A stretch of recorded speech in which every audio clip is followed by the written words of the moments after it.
Ya su propio nombre lo dice, ¿no? Una insuficiencia cardíaca, que el corazón no va a ser suficiente para poder que se llama trabajar bien, que todos los organismos lleven a que trabaje bien. Al fin de cuentas, como dice, disminuye la capacidad del corazón para satisfacer necesidades. Y esas necesidades de nuestro organismo, vamos a ser, ¿por qué se va a dar eso? Porque puede tener un infarto de miocardio. ¿Qué es la causa de una placa muy común? Algunos inclusive no saben que han tenido infarto. Poco a poco van por edemas, por disnea, llegan al hospital y se hacen un electro y ya tienen capaz una imagen de un infarto antiguo. Ni siquiera se dieron cuenta. Acuérdense que el infarto progresivamente se puede ir compensando si es pequeño, pero en esa compensación puede llegar también a tener una insuficiencia cardíaca. Entonces se puede compensar hasta una cierta parte, ¿no? El corazón puede compensar, hacer un malabar como se podría decir, para poder mantener nuestro gasto cardíaco normal ahí en reposo. Cuando hacemos ejercicio, pues es el problema. Cuando la persona, digamos, el viejito, está sentadito, está tranquilito, se levanta, quiere ir al baño. ¿No han visto eso los viejitos? Muchas veces capaz tiene, por un problema pulmonar bien cierto, también puede ser que tenga una insuficiencia cardíaca. Tiene que ir poco a poco al baño. Y obviamente lo va a llevar a una bomba eficaz, ineficaz, ineficiente. Y al final va a tener una serie de signos y síntomas que vamos a ir viendo poco a poco. Como dice, citopatía, la etiología más frecuente va a ser isquemia. Pero ya fijo va a venir una pregunta sobre eso. ¿Cuál es la etiología más frecuente en lo que es insuficiencia cardíaca? Para que tenga todo, tienen que salir bien en el examen, ¿cierto? Como hemos visto, que se llama, en el diagnóstico es interesante, ¿no? Evaluar y poder que se llama, ya, como dice, cambio de progresión de curva de gasto cardíaco después del infarto. Si el paciente sufre un infarto, si es más o menos grandecito, lo que le va a llevar progresivamente, bruscamente, a llevar a una insuficiencia cardíaca. Como dice, primeramente va a pasar, acá estamos sobre el gasto normal, acá está, es un gasto normal. El paciente va a tener una buena respuesta, digamos, a un ejercicio y al final el gasto cardíaco que esté al 5, digamos, algo normal, puede inclusive aumentar hasta casi 15. ¿Eso cómo se va a llamar? La reserva cardíaca. El gasto cardíaco va a aumentar de acuerdo a la necesidad. Pero ¿qué va a pasar con un paciente que esté infartado, y que está teniendo insuficiencia cardíaca? Por ejemplo, de acá, como dice, va al AB.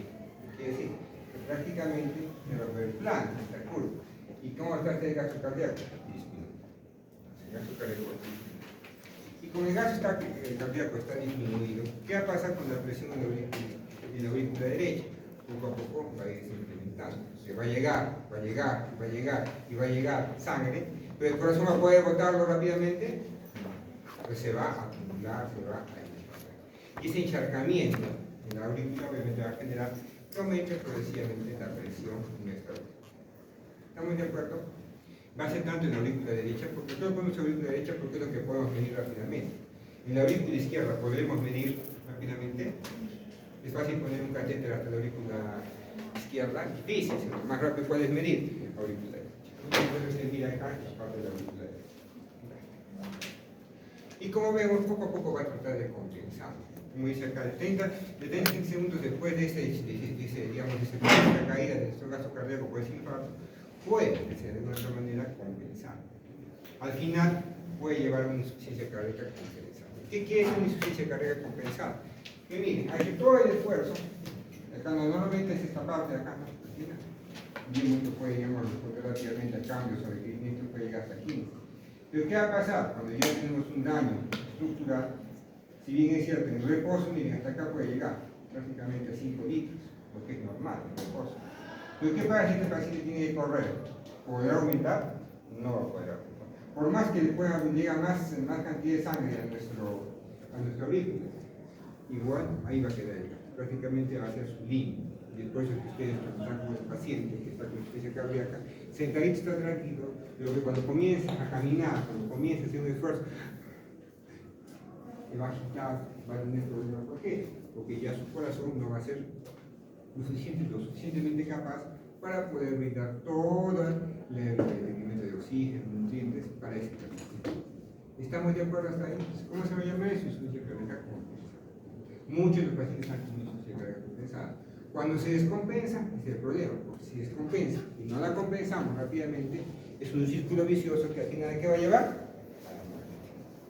Y muchos de los pacientes llegan a eso. Porque han visto esa película de Netflix, La ballena, el señorcito, tiene una insuficiencia cardíaca, ¿no? Entonces también, ¿cómo comienza? Está sentadito, está tranquilo, se para, comienza que se llama a tener mayor cantidad de disney, ¿no? Quiere respirar más rápido. ¿Por qué? Porque ya su corazón no puede más, llegó a su límite. Si pasamos de ese límite, comenzamos a tener problemas. ¿Estamos de acuerdo hasta ahí? ¿Cómo se va a manifestar siempre? En la parte derecha, conoce como un aumento de la presión en la auricular. Entonces, poco a poco aumentamos la cantidad. ¿Por qué aumenta esta cantidad? Porque llega la sangre del corazón, del resto del cuerpo, a nuestro corazón, pero el corazón no puede bombearlo. ¿Por qué? Porque es ineficaz. ¿Estamos de acuerdo? ¿Qué es lo que pasaba cuando aumentaba, digamos, la presión acá, en la aurícula derecha, en un corazón normal? Es lo que decíamos, la ley de Frank-Starr. ¿Qué decía la ley de Frank-Starr? Al final, cuando llega más sangre al corazón, más bombeo, ¿sí o no? Es lo que decían. Llega más sangre y más bombeo y más fuerza. En este caso, llega más sangre al corazón, pero yo no puedo bombear más. ¿Por qué? Porque ya está con un infarto, está lesionado mi corazón. ¿Estamos de acuerdo?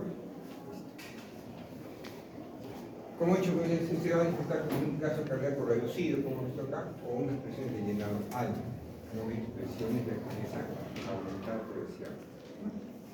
¿Cuál va a ser la manifestación que va a tener estos pacientes generalmente? Disney hepática. Ahora, vamos a ver que pueden tener un edema periférico. Se empiezan a edematizarse los pacientes y bruscamente, es una insuficiencia cardíaca aguda, podemos llegar a tener crepitantes. Vamos a ver que crepitantes es un signo que podemos encontrar cuando el paciente esté haciendo un edema agudo del pulmón. Y hablamos del edema agudo del pulmón, pues el pulmón se empieza a llenar de agua. Esa llenada de agua, ¿cómo se va a manifestar? Se va a manifestar cuando ustedes van a escuchar con los crepitantes. ¿Alguna vez han escuchado un crepitante? ¿Nunca? Ustedes saben, agárrense su pelito así y comienzan a crack, crack, crack, crack. ¿Sienten como que están rompiendo burbujas? Ya, eso, así igualito se siente con el estetoscopio en el pulmoncito. ¿Sienten, no? Sienten como que estarían rompiendo burbujitas. Igualito se siente. Eso es crepitante. Si un paciente tiene crepitante, si una insuficiencia cardíaca, estará compensada o estará descompensada. Está descompensada. Yo tengo que hacer toda una serie de cosas para poder lograr a la compensación. Al final, como tenemos un bajo gasto cardíaco, va a comenzar a bajar la cantidad de gasto cardíaco. ¿Qué va a pasar? ¿Va a llegar a tener una buena tasa de filtración glomerular? No. ¿Cuánto necesitaba nuestro riñón del gasto cardíaco? ¿Se acuerdan? 20%. ¿Y la presión que necesita el glomérulo para poder? 65. Entonces, si el paciente comienza a tener, digamos, un shock cardiogénico que baja la presión, comienza a tener el paciente bajo gasto cardíaco, ¿qué va a pasar? ¿Va a haber una buena tasa de filtración glomerular? ¿Qué va a pasar con el cuerpo? Va a empezar a retener. Comienza a retener agua. Comienza a retener agua más. ¿Qué va a pasar con la presión de la aurícula derecha? ¿Aumentar o disminuir? Aumentar. Y si aumenta, ¿podemos eliminarlo rápidamente? No, el corazón se comienza a encharcar. Y toda la tecnología que vamos a tener es por un encharcamiento de líquidos, tanto para el lado derecho como para el lado izquierdo. Al lado izquierdo, por ejemplo, ¿qué vamos a tener? Lo clásico, un edema del pulmón. Y para el lado derecho, ¿qué podemos tener? Los edemas, la citis, la disnea, y lo que es la parte de un derrame pleural. Todo eso vamos a tener. ¿Hasta ahí estamos de acuerdo? Dejemos ir a comentar también posteriormente. Entonces, al final, como hemos dicho acá, cuando ya se comienza a descompensar nuestro corazoncito, es lo que pasa acá. Acá comienza a tener gasto cardíaco, con lo que es la presión de la aurícula derecha. Si bien es cierto, primeramente puede poco a poco llegar a un punto de casi igualar la normalidad, que es 5 litros, pero si ya comienza a tener algo de que se comienza a descompensar, que ya el corazón no comienza a tener 5 litros, digamos, de gasto cardíaco, no llega, por ejemplo, al límite temporal, ¿qué va a pasar? No va a haber, por ejemplo, una buena eliminación de agua por los riñones. Y si no comienza a haber una adecuada eliminación de agua por los riñones, ¿qué va a pasar con nuestras aurículas? Se va a distender más, va a haber una sobredistensión. Y por al final, ¿qué va a pasar? En vez de subir, va a empezar a bajar. Si comienza a bajar, aumenta la presión en la aurícula derecha, comienza a bajar, Poco a poco, ¿a qué lo va a llevar? A que el corazón fracase completamente y se va a ir a la muerte este paciente. ¿Qué tendríamos que hacer en este caso? Por ejemplo, ¿qué harían para que esa curva no baje y esa curva siga para arriba? ¿Cuál sería su mecanismo? ¿Cómo harían ustedes? Algo para que nuestro corazón pueda latir más fuerte, ¿cierto? Va a latir más fuerte y al final que me recupere el gasto cardíaco y me lleve, mejor dicho, un poquito más acá. Si me lleve un poquito más acá, el gasto cardíaco, ¿qué va a pasar? Ya va a pasar el umbral. ¿Para qué? Para que haya una buena eliminación hídrica, una buena eliminación por los riñones. Si ya comienzo a eliminar líquidos, ¿qué va a pasar? ¿Va a tener más presión en la aurícula derecha? Progresivamente capaz va a disminuir. Y si disminuye, ¿va a haber una sobredistensión? No va a haber una sobredistensión. Y al final, el corazón poco a poco puede recuperarse. Podemos recuperar de tener una insuficiencia cardíaca descompensada a una compensación. ¿Qué más le darían, por ejemplo, a esta persona, digamos, que está con retención hídrica, que está así con el corazón a las justas de la tierra? ¿Qué más le darían? Si estamos con retención hídrica, ¿qué le damos? Diuréticos, para que pueda que esté mejor. Entonces, eso será. En los pacientes que vamos a ir viendo, se da que se llaman diuréticos, se da cardiotónicos, o sea, también vasopresores para poder tener una presión adecuada, un gasto cardíaco adecuado y también de alguna otra manera manejar esa cantidad de líquidos que se han acumulado enormemente en nuestro cuerpo, ¿no? Como dice acá, insuficiencia cardíaca descompensada, va a haber más retención hídrica, va a haber mayor presión de llenado. Esa presión de llenado, háganse cuenta que es como decir que hay mayor presión hidrostática, ¿cierto? Porque si estamos llenándonos de agua, porque no podemos eliminar, porque tenemos un bajo gasto, porque nuestros riñones no nos ayudan, va a llegar a tener mayor cantidad de agua. Y es por eso que esos pacientes que van a empezar a tener edemas, comienzan a edematizar. Va a haber mayor presión también en la aurícula izquierda, y al final, ¿qué vamos a procesar a qué? Entonces, lo que se quiere evitar justamente es que esos pacientes puedan llegar a la muerte. Muchos llegan rápidamente, ¿no? Si vemos esta parte de acá, es lo que les he comentado, la parte de acá está la presión de la aurícula derecha, y voy de acá, la parte de nuestro gasto cardíaco. Si nosotros poco a poco vamos aumentando, y si no se compensa rápidamente lo que es la falla cardíaca, va a llegar a un punto donde va a caer el gasto cardíaco. Y si cae el gasto cardíaco, prácticamente va a ser la muerte de este paciente. Y al final, como hemos visto, poco a poco va a ir aumentando lo que es la parte del retorno venoso. Poco a poco va a aumentar el retorno venoso. ¿Y por qué va a aumentar el retorno venoso progresivamente a través del tiempo, en una insuficiencia cardíaca que no se compensa? ¿Por qué aumentaría? Al segundo día, cuarto día, sexto día, al octavo día va aumentando, dice, ¿no? ¿Por qué aumenta?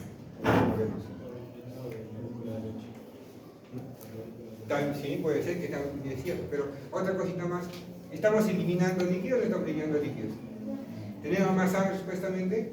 Más sangre, más líquidos ahí dentro. Y tengo más líquidos, va a llegar más sangre hacia el corazón. ¿Y lo puede eliminar? No lo puede eliminar. Entonces se va a acumular.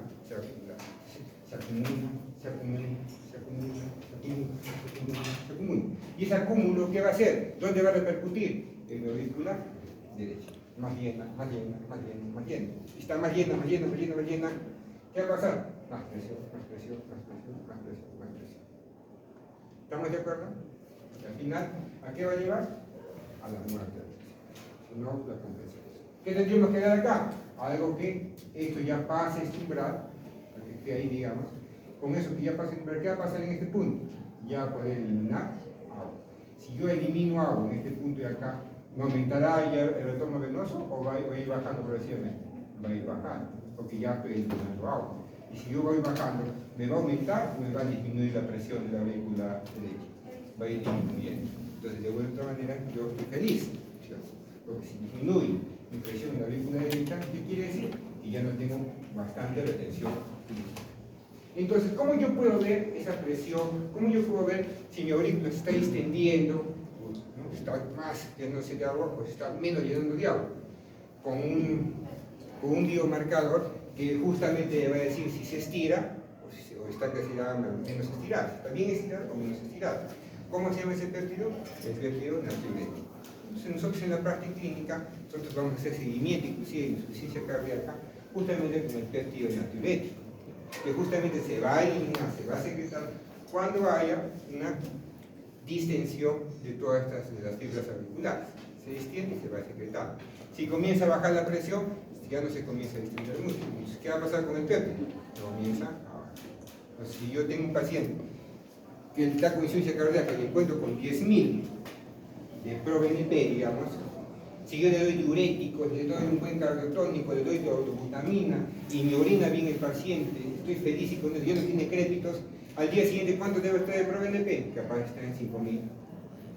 Sigo orinando bien, está con la sesión renal ok, feliz y contento, está ya bajándome más la presión de la aurícula derecha, al día siguiente, ¿cuánto tiene que estar? 2.000. Y progresivamente va bajando. Lo que pasa es que en 2.000 y al día siguiente no me orinó mucho, se comenzó a chocar más, comenzó a bajar, comenzó a aumentar la presión de la aurícula derecha, lo que es la presión central. ¿Cuánto debe estar mi ProBNP? Capaz estemos otra vez en 7.000, 8.000. ¿Entienden? Entonces esa parte es para medir cómo va la progresión también de insuficiencia cardíaca, indirectamente con ese biomarcador. Entonces, ¿qué va a venir en este examen? ¿Cuál es el biomarcador de insuficiencia cardíaca? ¿Cuál es? El péptido ProBNP. Sigamos avanzando. Entonces, ¿cómo vamos a revertir la descompensación? Mejorando la fuerza de contracción, ¿no? Con los cardiotónicos de tirosina digital. Obviamente, lo que va a generar, como hemos visto acá, si acá estoy con insuficiencia cardíaca, lo que va a hacer con el corazón digitalizado, ¿qué quiere digitalizarlo? ¿Qué quiere decir? Que le voy a dar una dioxina. ¿Qué va a pasar? Va a pasar este umbral. Y si pasa este umbral, ¿qué va a pasar? Vamos a tener un equilibrio hídrico normal, dice acá. ¿Qué quiere decir un equilibrio hídrico normal? Que comenzamos a orinar. Y si comenzamos a orinar, vamos a tener retención hídrica y anemia. Va a bajar las presiones de náusea y poco a poco el paciente va a mejorar. ¿Estamos de acuerdo? Yo le puedo dar el digitálico como una toxina, pero el paciente agudo, con insuficiencia cardíaca aguda, ¿le podré dar así por así? No, muchas veces. ¿Por qué? Porque esto va a terminar, es vía oral, puede que sea demorar en tener efecto. ¿Qué le damos generalmente al paciente? Le damos dos drogas interesantes, que es la dobutamina y lo que es el levosimenol. Más usamos la dobutamina. ¿Y qué va a hacer la dobutamina? Igualito, va a generar más frecuencia cardíaca y también va a originar mayor fuerza de contracción. Si mejora la fuerza de contracción, ¿qué va a tener? Mayor posibilidad de gasto cardíaco. Y si mejora el gasto cardíaco, voy a pasar este umbral que necesito para una buena tasa de infiltración glomerular y al final voy a empezar a orinar. Y si orino, ya estoy feliz y ya poco a poco me comienzo a... Pero ¿podrá eliminar rápidamente todo el agua que está acumulada? No. ¿Qué más le tengo que dar? El ayudín. ¿Cuál es el ayudín? Diurético, la furosemida. ¿Estamos de acuerdo? La furosemida. Le doy solamente furosemida, también le puedo dar lo que es la espironolactona. ¿Por qué le doy también espironolactona? Porque va a haber un hiperaldosteronismo secundario. ¿Qué quiere decir? Que así como hemos dicho que comienza a retener líquidos, ¿qué va a pasar? Como comienza a bajar la presión y toda esa parte, también va a secretar en todo este mecanismo mayor cantidad de aldosterona. Y si me secreta mayor cantidad de aldosterona, ¿qué hacía la aldosterona? Retención de agua y sodio. ¿Y qué va a pasar con este caso de insuficiencia cardíaca? ¿Me conviene que retenga agua y sodio? No.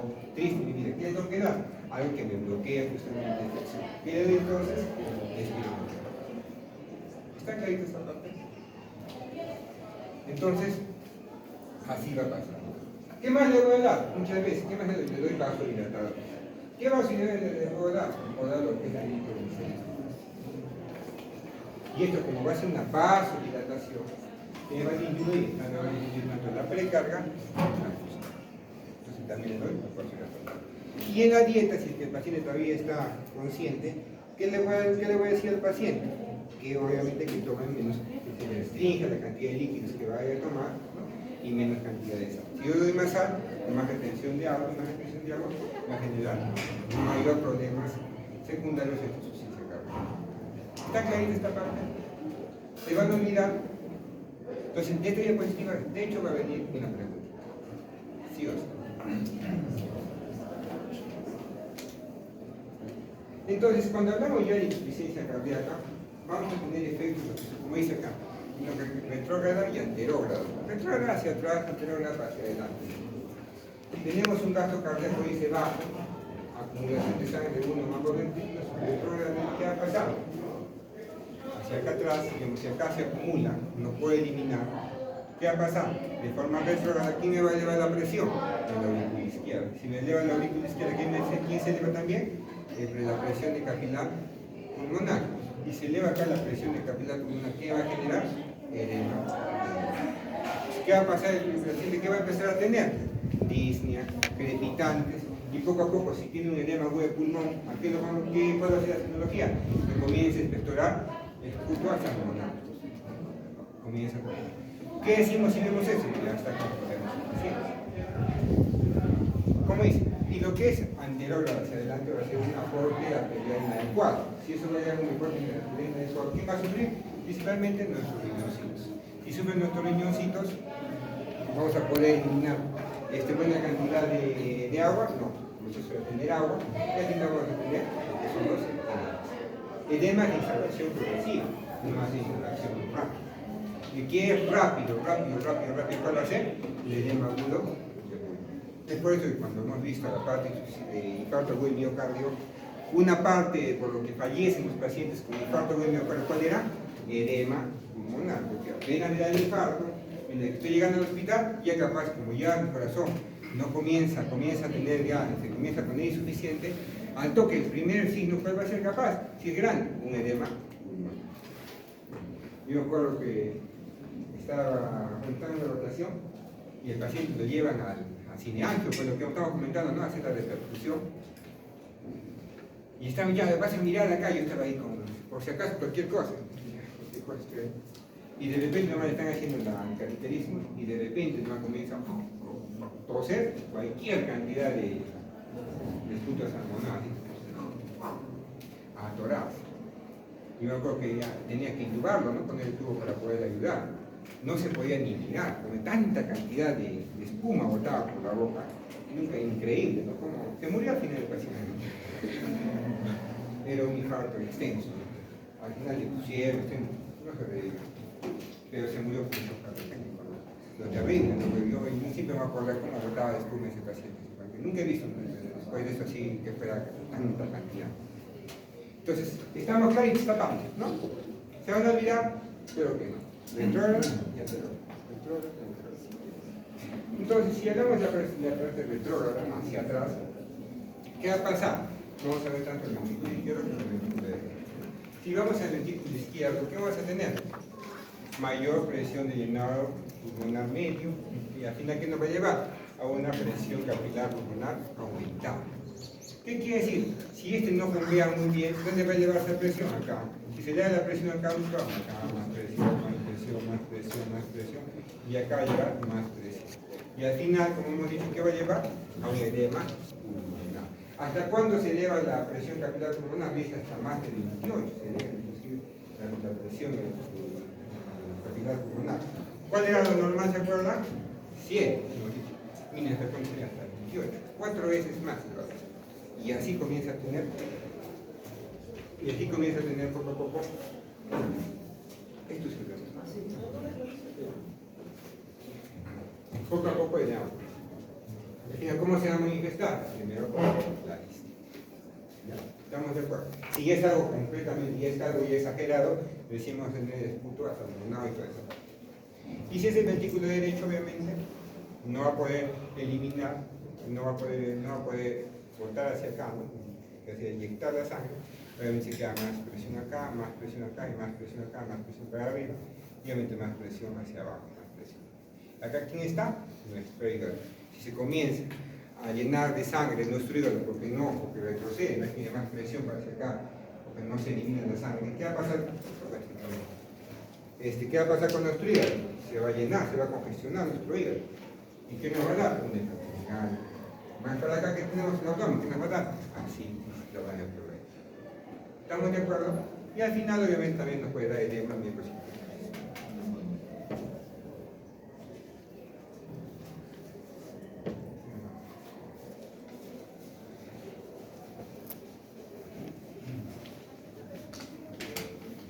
como dice ahí, la formación del edema y insuficiencia cardíaca no es rápida. ¿Qué quiere decir? Que si bien es cierto, el edema pulmonar es rápido, de forma retrógrada de la parte izquierda, en la parte derecha este edema no va a ser de inicio rápido, va a demorar un poco. ¿Por qué? Justamente lo explican acá, cuando hablamos acá. Cuando hemos dicho la presión de perfusión capilar, hemos dicho en la parte de circulación, ¿cuánto era más o menos? 17. Pero ¿qué pasa cuando comienza a llenarse de líquidos la parte derecha, hacia ese lado? ¿Hasta cuánto va a llevar, cuando llegue inclusive el gasto cardíaco a 0 prácticamente, hasta cuánto va a elevar la presión hidrostática en el lecho capilar? Hasta 13. Entonces prácticamente no va a sobrepasar a este 17. En cambio, ¿se acuerdan en el anterior hasta cuánto llegaba? Hasta 28. ¿Cuánto era normal? Ahí sí, por eso rápidamente se va a formar el edema. En cambio, en el otro lado va a demorar. ¿Por qué? Porque no vamos a tener ese aumento brusco de presión para que nos pueda dar un edema periférico, un edema inferior. ¿Ya? Como dice, si la insuficiencia cardíaca persiste, el edema principalmente va a ser por retención de agua por los ritmos. Progresivamente van a ir poniéndose nuestra vida. Entonces, al final, la insuficiencia cardíaca nos va a llevar a nuestra respiración glomerular, activación del sistema de angiotensina, ¿no? Más secreción de aldosterona, más retención hídrica, más ADH. Va a afectarse más ADH. ¿Y qué hacía la antidiurética? Pues antidiuresis. Menos diuresis, más retención hídrica, más estímulo simpático. Si yo empiezo que se llama tener mayor estímulo simpático, ¿qué vamos a tener? Una vasoconstricción. Y si yo hago una vasoconstricción en la parte periférica, ¿qué va a pasar? ¿Me va a aumentar o me va a disminuir el retorno venoso? Me va a aumentar. Si yo hago una vasoconstricción, prácticamente va a aumentar.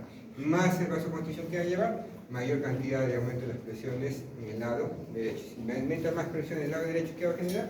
Mayor edema. ¿Estamos de acuerdo? Al final, todo es triste. Edema por todo. Entonces, acuérdense cuál es el biomarcador de insuficiencia cardíaca. El péptido natriurético, como lo ponemos como el péptido natriurético cerebral o encefálico, ¿no? El ProBNP. Y es más fácil de dosar. Entonces, nosotros dosamos. Vamos a avanzar. Y acá un poquito para lo que es la reserva cardíaca. Si hablamos de esta reserva cardíaca, es cuánto nuestro corazón va a resistir si lo comenzamos a someter a un esfuerzo. Si comenzamos a someter a un esfuerzo físico, ¿qué va a pasar? Por ejemplo, si el paciente tiene una trombosis coronaria importante, un infarto, ahí queda prácticamente su reserva. Ahí está, capaz no aumenta nada. En la parte de reposo va a estar tranquilo. Si comenzamos a tener mayor requerimiento de nuestro corazoncito, acá no va a resistir. Y al final, ¿qué va a llevar al final? Lo va a llevar a una insuficiencia cardíaca. ¿No? Y al final comienza a tener disnea que comienza a tener taquicardia, inclusive se pueden tener un síndrome de bajo gasto, se pueden hasta fallecer y fallecer. Vamos a la parte normal, cuando estamos en una reserva cardíaca normal baja. ¿Cuánto puede aumentar nuestra reserva cardíaca? De 200 a 300 veces, aparte de nuestra gasto cardíaco normal. Hasta 500 vienen los deportistas, que es prácticamente están acá. Otras patologías también pueden que se llaman tener, ¿no? Llevar a disminución de la reserva cardíaca. Lo más importante generalmente va a ser lo que es la parte de los síndromes coronarios crónicos, ¿no? Trombosis coronarios. Las valvulopatías también pueden llevar a tener problemas. Las valvulopatías, vamos a ver la próxima clase.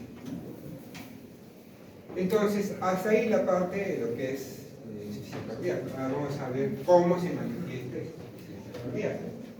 Entonces, ¿qué síntomas generalmente vamos a tener cuando se tiene insuficiencia cardíaca? Disnea de esfuerzo. Si obviamente si es algo progresivo, no es algo crónico. Si el paciente ha tenido ahorita un infarto o un miocardio, de frente que vamos a tener más disnea, va a ser más aguda la presión así. Esto es que ya tuvo su infarto y poco a poco se va instalando insuficiencia cardíaca en el recurso del tiempo, ¿no? ¿Qué va a tener? Disnea de esfuerzo. ¿Qué quiere decir disnea de esfuerzo? Cuando comience a hacer sus cosas, comienza a tener mayor cantidad de esfuerzo para realizar, comienza a tener mayor cantidad de sed de aire para poder hacer sus labores que normalmente se hacía con. Otra parte es la disnea paroxística nocturna, que quiere decir que en las noches comienza a tener mayores episodios de dificultad respiratoria. En la mañana está tranquilo, normal, y en la noche, ¿qué pasa? Comienza a tener tos y mayor cantidad de disnea. Entonces, ¿qué quiere decir? Que se acumula en toda la mañana, hay hipertensión hídrica, y en la noche comienza a tener este problema. Entonces, ustedes se acuerdan que yo les dije alguna vez que había dos tipos de edema. Un edema que una paciente se acostaba, digamos, se dormía y en la mañana despertaba. Se despertaba hinchado. ¿Qué tipo de edema era probablemente? Era de origen nefrogénico. Y si en el transcurso del día recién aparecía el edema en los miembros inferiores, era de origen cardiogénico. ¿Se acuerdan que les decía esa parte? De igual otra manera viene a relacionarse con eso, ¿no? Acuérdense que a medida que pase el día, se va a mover una retención progresiva de líquidos, a tomar agua, a hacer sus actividades, y eso va a llevar que en la noche, obviamente, ya el corazón no sea muy suficiente de poder manejar toda esa cantidad de líquidos. Comienza a aparecer esta disnea paroxística. Síntomas de insuficiencia cardíaca, disnea de esfuerzo, disnea paroxística. Signos, acuérdense, ¿qué diferencia hay entre síntomas y signos? Ya les han explicado esa parte, van a ser la próxima, cuando hagan lo que es semiología. Síntomas, finalmente, son lo que el paciente va a referir. Yo refiero, tiene falta de aire, y lo que es signos, es lo que yo voy a encontrar objetivamente en el paciente. Entonces, más signos con síntomas, así. ¿Qué es los signos? Que es lo que yo voy a encontrar. Con lo que yo voy a encontrar una ingurgitación yugular. El paciente no te va a decir, ¿sabes qué? Tengo una ingurgitación yugular. Difícilmente te va a decir, ¿no? Tú vas a objetivar. ¿Cómo se evalúa una ingurgitación yugular? Cuando ven acá una vena, que ven acá, cuando se echan acá, ven una venita, no pasa uy, ¿qué va? ¿Qué es la ingurgitación yugular? Esa vena está completamente llena. ¿Y por qué estará completamente llena esa vena? Porque acuérdense qué pasa en la insuficiencia cardíaca. Hay un aumento progresivo de quién? En la presión en la aurícula derecha. ¿Quién desemboca en la aurícula derecha? Las venas cavas. Si aumenta la presión en las aurículas, ¿quién va a aumentar la presión? Las venas cavas. Si aumenta las venas cavas, ¿qué vamos a tener? Una ingurgitación. ¿Estamos de acuerdo? No, como dicen típicos, ¿no? Los menos típicos, tos nocturnas, sibilancias, aumento de peso. Generalmente de peso es inespecífico, no puede ser porque está reteniendo líquidos, o puede ser porque verdaderamente está engordando, ¿no? Eso es inespecífico. Podemos acá para dar criterios diagnósticos, ya para lo que es insuficiencia cardíaca, tenemos el criterio de Frank. ¿Y qué nos dicen? Hay unos criterios mayores y criterios menores. Criterios mayores, por ejemplo, ¿qué tenemos? Disnea paroxística nocturna que hemos hablado, edema huevo pulmón, estertores. ¿Qué son los estertores pulmonares? Los que están cardiolegales, un problema cardíaco, la parte de infiltración ocular, aumento en el tiempo circulatorio, ¿qué quiere decir? En la parte de la circulación.